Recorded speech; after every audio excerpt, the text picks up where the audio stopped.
I bow to the great gurus of this lineage of Kriya Yoga, Jesus Christ, Mahavatar Babaji, Lahiri Mahashai, Swami Shri Yukteswar Giri, and my Guru Paramhansa Yogananda. And I bow to my divine friend and guide, Swami Kriyananda.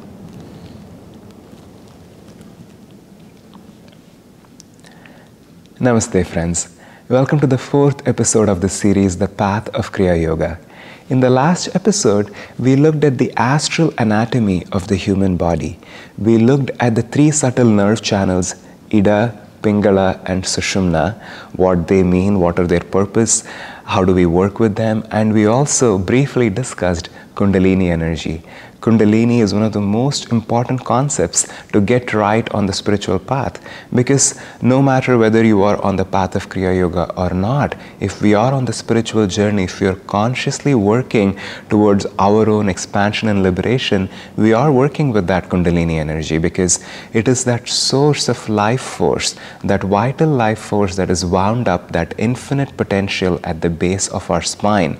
And our entire spiritual journey is awakening that energy and channeling it toward divine, and we do that both through the practice of meditation and by right spiritual living. In this episode, I want to talk about the chakras. What are chakras and how do we work with them? And before I end this episode, I hope to also discuss more things about the Kundalini energy. We'll see how much we get through in this episode. First, however, I will start with the chakras. What are the chakras? We hear them all the time. I have to say, even before I talk about them, everything I'm sharing about the chakras and Kundalini energy are based on the teachings of Paramhansa Yogananda. These ideas and concepts have become so popular and common in culture today that there's so many different versions and notions on what these are and how we work with them. I cannot address all of them. I have a little bit of experience in my own meditation, but not enough to know who's right and who's wrong and how all of these different schools of thought reconcile with each other. All I can say is, from my own experience, the teachings of Yogananda and these teachings of yoga have always worked unfailingly. So I will share what these great masters tell us about Kundalini energy and these chakras. Now, how do we define chakras? Do they really exist in our physical body? Well, in essence, chakras exist in the astral body. Like everything on the energy plane, they all reflect in the physical plane as well. But the energetic reality is the more fundamental one, and that's the one that we're always attempting to work with. Sometimes we use the physical reality to get a handle on the energetic reality. Sometimes we're sensitive enough to know already what's happening on the energetic level. But nonetheless, the chakras are a reality on the energy plane. They exist in our astral spine. In the last episode, I defined chakras as repositories of energy patterns, and that's truly what they are. They're repositories of impressions from the past. Now, these are points, discrete points in our astral spine. Like we discussed last week, the astral spine consists of many subtle nadis. We looked at 3 primary subtle nadis that we work with in the process of meditation, and those are Ida, Pingala and Sushumna. And the chakras are points in these nadis, in that subtle astral spine. And there are 7 chakras that we talk about, but in essence we actually work only with 6. Now, this is one of the things where Yogananda ji gave us a clear understanding of how we work with ourselves in meditation. Oftentimes the 7th chakra is something that people do try to work with. But as Yogananda ji explained, the 6th chakra is a doorway, is the gateway to Christ consciousness. So until we can fully awaken energy and work and awaken that chakra, we cannot reach or work with 7th chakra. So for our discussion today and for all the practical purposes, mostly in the path of Kriya Yoga, we will be working with the first 6 chakras in our astral spine. Now, what are these chakras? Like I said, they are repositories of impressions or energy patterns. In the 2nd Yoga Sutra of Patanjali, he says, Yogaha chitta vritti nirodha. Patanjali defines yoga thus, Yogaha chitta vritti nirodha. What does that mean? This verse has been translated in many different ways. The way my guru translated it is, yoga is a neutralization of the vortices of feeling. And the word chitta often is read or translated with many different meanings. Some people associate it with the mind, with thoughts, with ideas, whereas Yogananda ji made it very clear. Chitta is the most essential nature of consciousness itself, and consciousness is bliss, and bliss is a feeling. So chitta is a feeling nature. In its most unadulterated state, when it's the purest, chitta is experienced as unconditional bliss that is not dependent on any outward circumstance. That is the true nature of who we are. That's what Ananda is. It has no antonym. It is just pure bliss that has no duality. Whereas when the chitta expresses and it's conditioned by the ego and by likes and dislikes, then we do experience so many other feelings and emotions. And this chitta is the fundamental nature of who we are. And Patanjali is saying yoga is the process of neutralizing the vrittis of chitta, vrittis of feeling, these vortices of feeling. Vritti literally means a vortex or a whirlpool. And a whirlpool is basically an energy pattern that is sucking energy away, that just has its own center and it's swirling around it. The one center where the chitta has to be centered in order for us to feel that unconditional bliss is God. Whereas we have all these other vrittis, all these other impressions, whirlpools, vortices around which this energy is swirling. So yoga is the process of neutralizing or eliminating all these other vrittis, these vortices of feeling, so that that energy can fully be centered in God. And that's what leads us to union with God, and that is the definition of yoga, as Yogananda ji explains in the autobiography of a yogi. Now, the reason I wanted to start with this verse and talk about it is because these vortices of feeling, where do they reside? What is their reality? Can we see them? How do we directly work with them? In a sense, we can, because these vortices are what are stored in the chakras. Each chakra in the astral spine is a repository of impressions, and these impressions, these energy patterns, are actually vortices of chitta. These are vortices of feelings, and that vortex grabs life force. It grabs energy and keeps swirling. In other words, we can think of it as karma. It is all that we bring from the past. It is what we can think of even as our subconscious mind. Every impression from the past, as Yogananda ji put it, before and after our birth, essentially the millions of incarnations that have brought us exactly to this particular moment in our life, all that is stored as vrittis in our own chakras. Everything that holds us back, our desires, our longings, our regrets, our frustrations, our hopes, our annoyances, everything, all those are vrittis that are held deeply and strongly in the chakras. Now, there are actually seven. As I said, we will be talking for all practical purposes about 6 chakras in the body. And now, what are these 6 chakras? Now, our consciousness can be seen on a spectrum. Again, this is something that we discussed in detail in the very first episode of this series, where there is this entire spectrum of complete matter identity to full self-realization, of complete dissolution of all limitation. And the chakras also exist on the spectrum. They exist on the spectrum of consciousness, where there are discrete points, where there are different frequencies of vibration. So each chakra corresponds to a certain point in that spectrum of consciousness, and it vibrates on that level. In order for us to be self-realized, it is not just important or relevant to work just with the higher chakras. We have to even work with the lowest of frequencies, so that can be transcended and directed toward the divine. So we have to work with all the chakras in the spiritual path. In the English language, one of the words that is used to describe the chakras is the word plexus. And as I was saying, chakras are a subtle energetic reality, but like any other subtle reality, they also have a reflection on the physical plane. So in that sense, the chakras also reflect a little bit on the physical plane. That's why we have different words like the heart chakra or the third eye and things like that. Now, I was looking at the word plexus. I do not have any training in anatomy or physiology like doctors do, but I wanted to understand what it is that we are talking about. And it gave me a new insight into what these chakras are and how to work with them. In fact, the word nerve plexus is an actual physical reality in our spinal column. A nerve plexus is a point in our spine where a lot of nerve fibers intersect, rise, and emerge. So they meet there and they also diverge and emerge from there. Now, does that sound familiar? If you remember our discussion from last week, the Ida and Pingala are subtle energy channels that are intertwined. And the points where they intertwine, the points where they meet and diverge, those are the chakras. Those are those discrete points in our astral spine where these energy channels all come together and they diverge or emerge.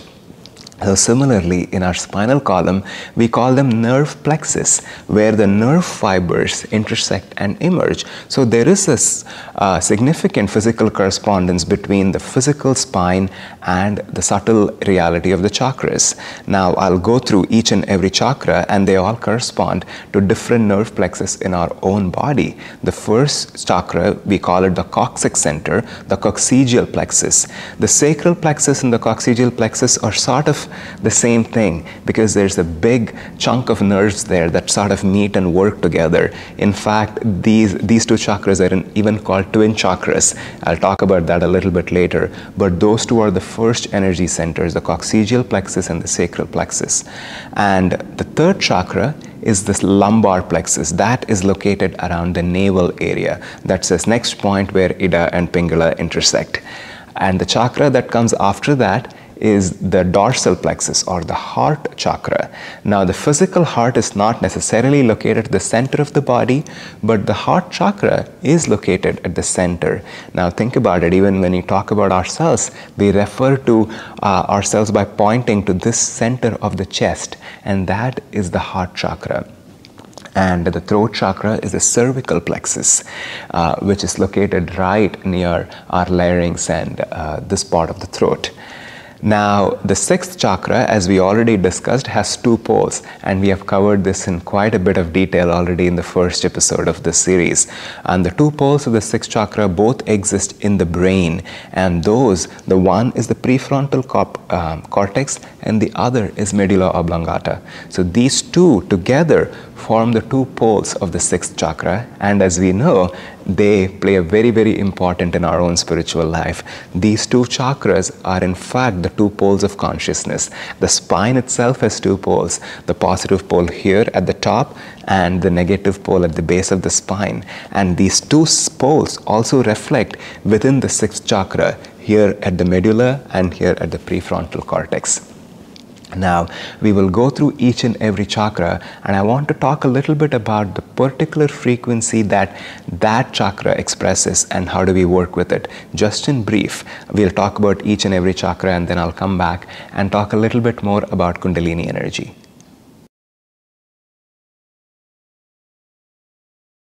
Let's start with the very first chakra, the coccygeal plexus, as I was describing a few seconds ago. This chakra is called Muladhara in Sanskrit. Muladhara literally means foundation or root.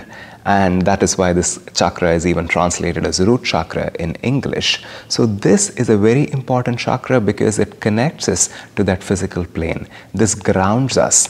As we were describing a few minutes ago, chakras exist on the spectrum of consciousness. They reflect different discrete points in this one uniform spectrum. And this spectrum also corresponds to the color spectrum that we can see with our own physical eyes. So in that sense, this chakra is the extreme point of that color spectrum on one direction. It is deep red. That is the color that corresponds to this chakra. Now, each chakra has a color and many other different attributes. I'm not sure if I'll have the chance to go through all of them in this episode. Maybe I'll again in future make a detailed series on the chakras where I can talk about various aspects of each chakra and how we can use them in our own life for our spiritual growth. The positive quality of the root chakra, that quality that we can use in our own spiritual journey when it's directed upward, is stability, it's firmness, it's loyalty on the spiritual path, it's steadfastness.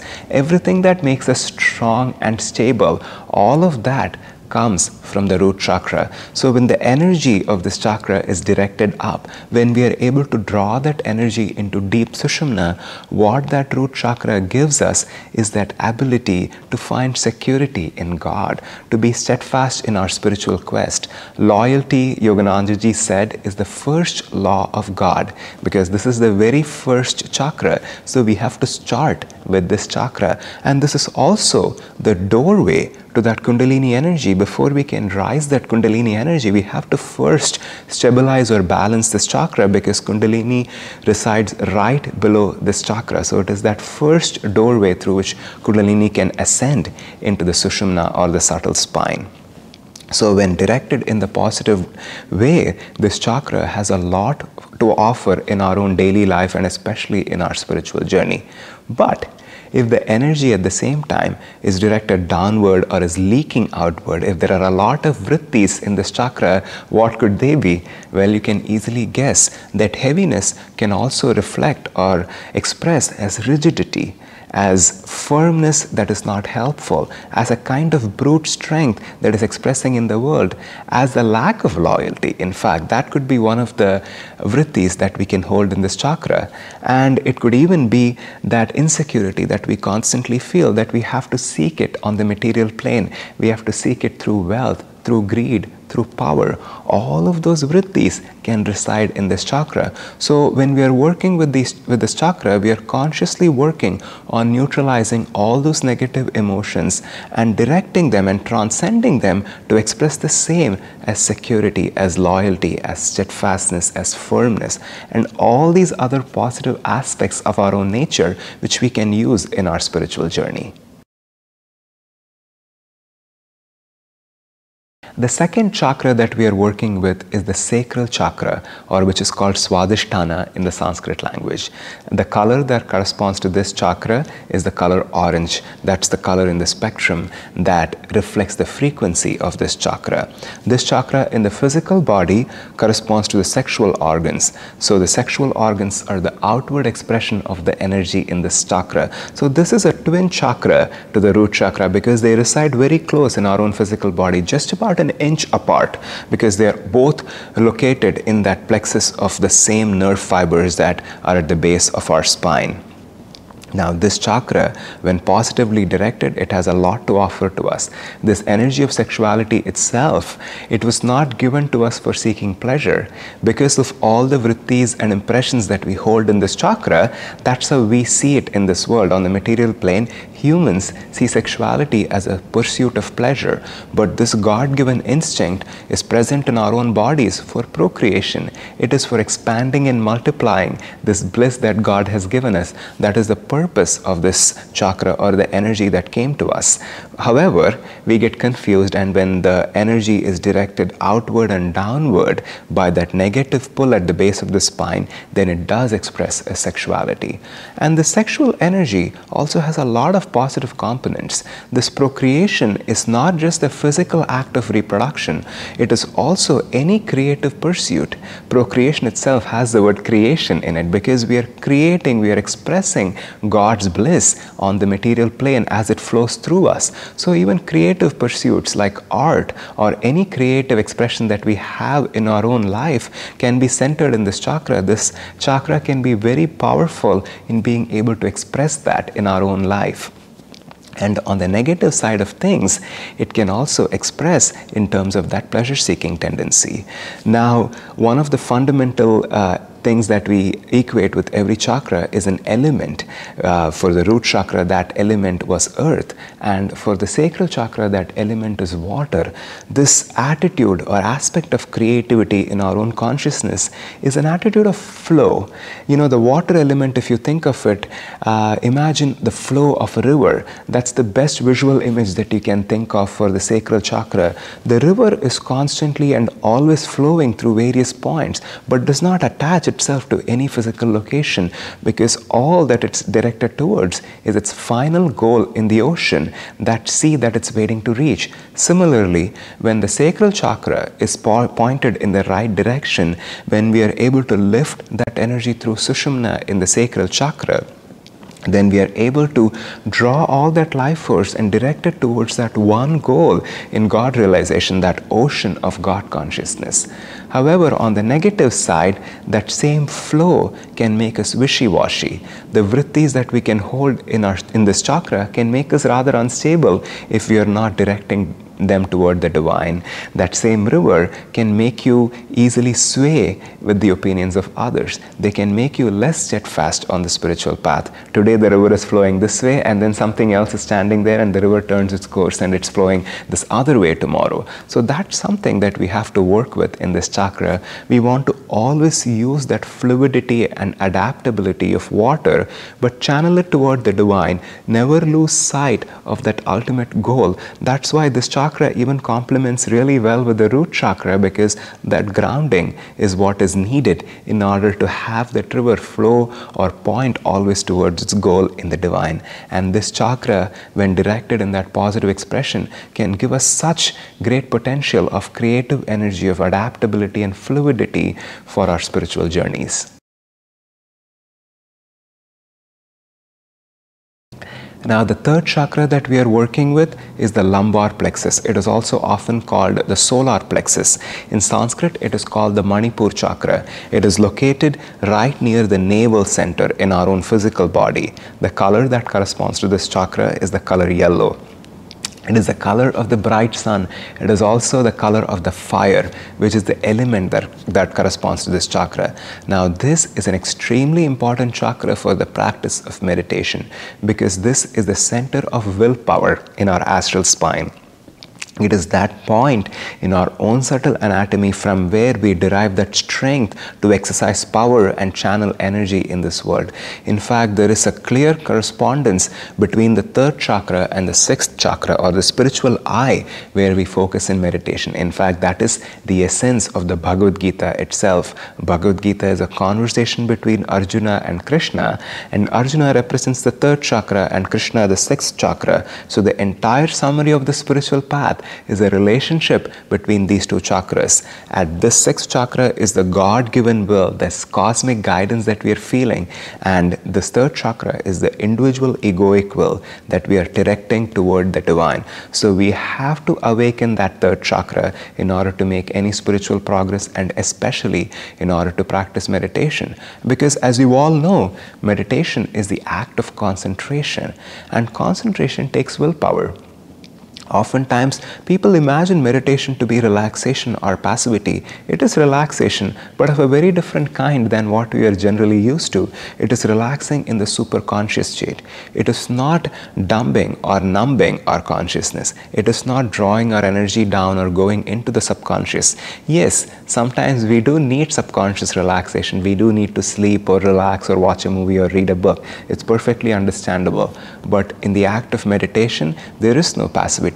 We are using the willpower to channel energy through the third chakra, so we can concentrate all that energy, because sometimes we have to fight some battles in this world. We cannot always neutralize these vortices of feeling, these vortices that are holding us back, simply by affirming or with kindness and love toward them. Yes, we do need kindness and love toward all of creation, but inside ourselves, sometimes we have to pick up some battles. We have to be strong against our own lower nature and be able to win over these negative tendencies that are holding us back. So that power comes from the third chakra. So it's an extremely important chakra for the practice of meditation. Now, what is the negative aspect of this chakra? You can easily imagine, that same ability that allows us to control our inner universe, if directed wrongly, it becomes the tendency to control the outer universe. It becomes the thirst for power. We are constantly trying to correct and fix the world outside ourselves. We are becoming angry at things outside which we do not control. What do we control all the time? We control our responses. We control our reactive process. We cannot decide what somebody else does or doesn't do. All that we can choose is our own response. So when directed in the negative way, this can become this obsession for power or control over the outside world. Whereas when directed in the positive direction, the third chakra gives us a lot of energy, a lot of power that we can channel for our own spiritual growth. Now, the fourth chakra is the heart chakra. Again, an extremely important chakra in the process of meditation. This chakra, like I was saying, it corresponds to this physical center of the heart center in our own body. This is the dorsal plexus in our spinal column, and the color that corresponds to this chakra is the color green. So this chakra, as I was describing a few minutes ago, this is the chakra of self-identity. When somebody asks you who you are, when you even use the word I, you always point your finger at the center of the chest. Why do we do that? In fact, most often we identify all our thoughts with our brain, but when somebody asks who you are, or when you're pointing to yourself, you never do this. This is me. We always say, this is me. I am. That is because this is that center of identification with all that we think we are. All the likes and dislikes, the chitta, these feelings actually originate from this particular chakra. Yoganandaji said, in the physical body or in the astral body, this element of chitta, this aspect of consciousness is located at the heart chakra. That's why we always think of this chakra as that center of self-identity. Now, I don't even have to say what the positive expression of this chakra is. The element is air. The positive expression is that dissolution of identity, because air is not contained. Air always flows, and air is free, and air is everywhere. Air is love. So this chakra, in its positive expression, it expresses that pure divine love of dissolving all boundaries. Air does not have boundaries. Water and fire and earth, the first three elements, are all physically limited. You can draw boundaries around these elements, but air just flows. It can never be contained. And in the same way, the love of the human heart is capable of embracing everything and everyone. So in its highest expression, this chakra holds that key of divine love, of devotion, which is the most important fuel for our own spiritual journey. When we are able to express and channel that love for divine out in this world, what else can take us closer to God than feel that pure love flowing through us? So this chakra holds that secret key for going closer to God, for taking us deeper in our own spiritual path. And on the negative side, this chakra also has a lot of downsides. All the emotions that originate from our own feeling nature are centered in this chakra. Greed, jealousy, anger, everything that creates all these personal equations that we carry in our own life, that's the opposite of love. And that is also centered in the heart chakra. Those are the vrittis that we hold there. We hold all our likes and dislikes in this chakra. And that's where most of the problem comes from. The problem does not come from the fact that somebody mistreated you, or somebody did this, or you had an unfortunate instance in your own life, or you lost something, or you're suffering from a physical illness. Those are just realities that we have to go through depending on our own karma. The problem comes when we attach our likes and dislikes to it. I like this person. I don't like this person. I like how they treat me. I'm not sure if I'm fond of how this person is behaving right now. I like when it's warm outside. I like when it's cool outside.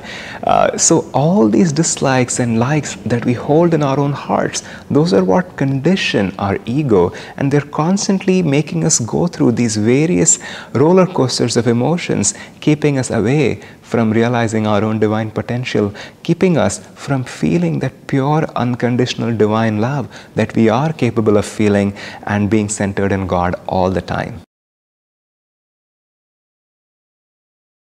The fifth chakra that we are working with is the throat chakra, or the cervical plexus. In Sanskrit, this chakra is called Vishuddha, and the color that corresponds to this chakra is turquoise, because it resides somewhere in between the blues and greens on the spectrum of colors. And the element that corresponds to this chakra is called ether. Now, I'm not talking about the chemical compound ether, which we often work with in chemistry labs, but what I'm talking about is a very, very subtle element.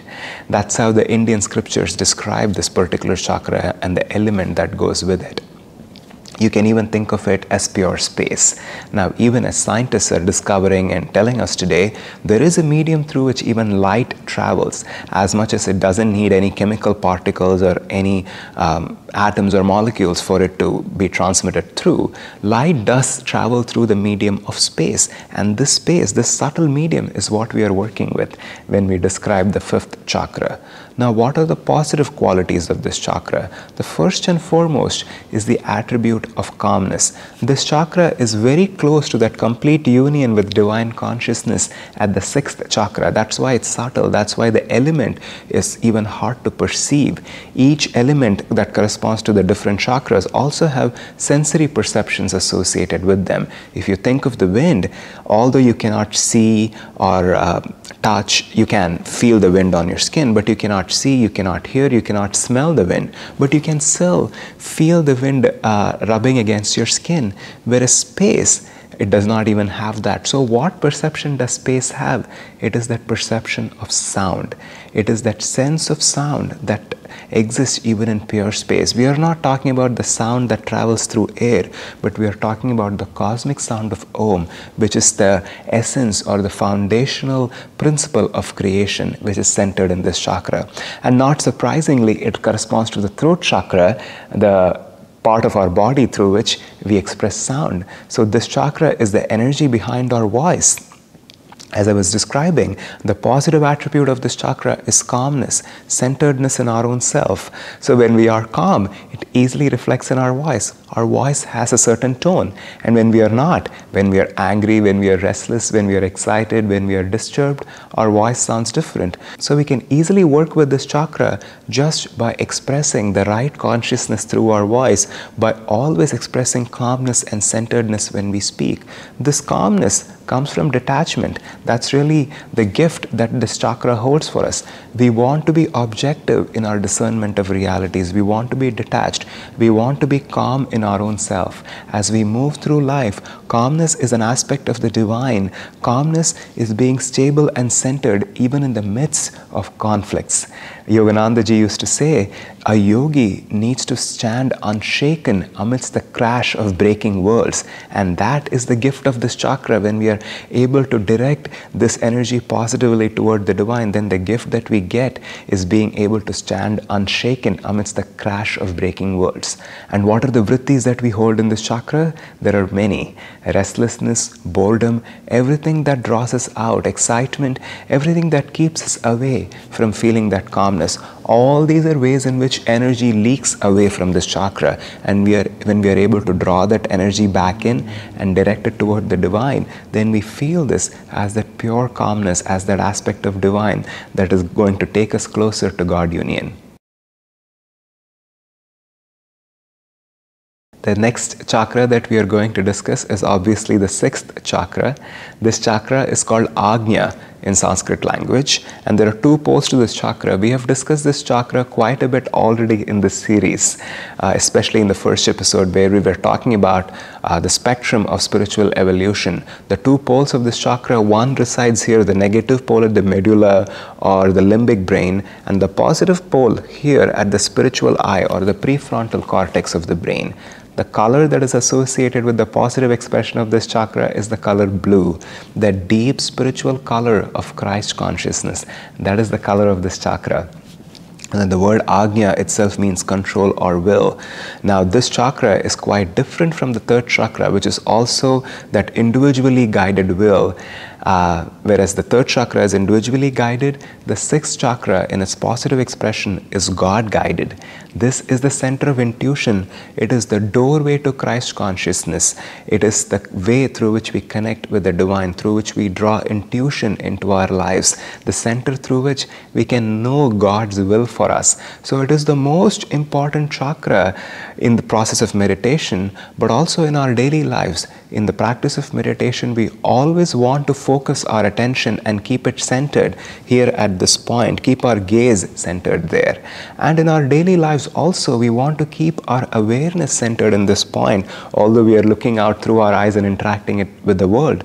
Because by doing that, we are always connecting with the divine. We are asking God, what would you like for me to say? What would you like for me to do? So it is that highest expression of union with the divine. This chakra holds the key, the ultimate key for piercing that door of Christ consciousness and uniting with God.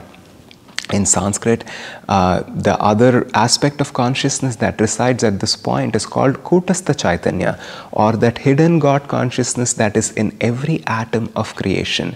We can also call it Christ consciousness, because that Christ consciousness is that reflection of the divine, that individual reflection or the expression that exists at the center of every single atom in creation. And that in our own astral anatomy is centered at this point. This is the point of Kutastha Chaitanya. That's why in the story of Mahabharata, Krishna represents the divine guidance that is coming to Arjuna through this particular chakra. Now, the negative expression of this chakra, I don't even need to say, it is that complete disconnection from the divine, where we feel like we are limited, we are our own separate self. We have discussed this quite a bit in the first episode of this series. But in essence, all I can say about this chakra is always work with this chakra, think about it, concentrate on it, keep your awareness centered there. Swami Kriyananda often used to say, the quickest way to make spiritual progress is to always keep your awareness centered at the spiritual eye. Now, as I was saying, it is impossible for us to always keep our gaze centered there because we have to move through this world. But we can always keep our awareness there. That this is where we speak with God. We can always ask God at this point, God, what would you like for me to do right now? What is your will for me that you would like to express in this world right now? That's the gift of this chakra when we are able to use it in the right way. The Bible says, if thine eye be single, thy body will be full of light. The single eye that the Bible is talking about is the spiritual eye. When we are able to pull ourselves away from the eyes of duality, from these physical eyes, and have our gaze fully centered and absorbed at this point of the spiritual eye, then we realize ourselves to be beings of light, beings of pure God consciousness, as expressions of Christ, as sons of God. That is what we can achieve by awakening the spiritual eye, and it is in fact the only way to make spiritual progress and to reach God realization in this lifetime. Now, I'll also briefly mention the seventh chakra, although as I was saying, in most cases we do not directly work with this chakra. The seventh chakra is the chakra of the spirit. It is called the 1,000-petal lotus in Sanskrit, or Sahasrara. That's the name of that chakra. It is our own union with God that is beyond creation. Now, the way to reach that chakra, the way to work with that chakra is to first pierce this doorway of Christ consciousness.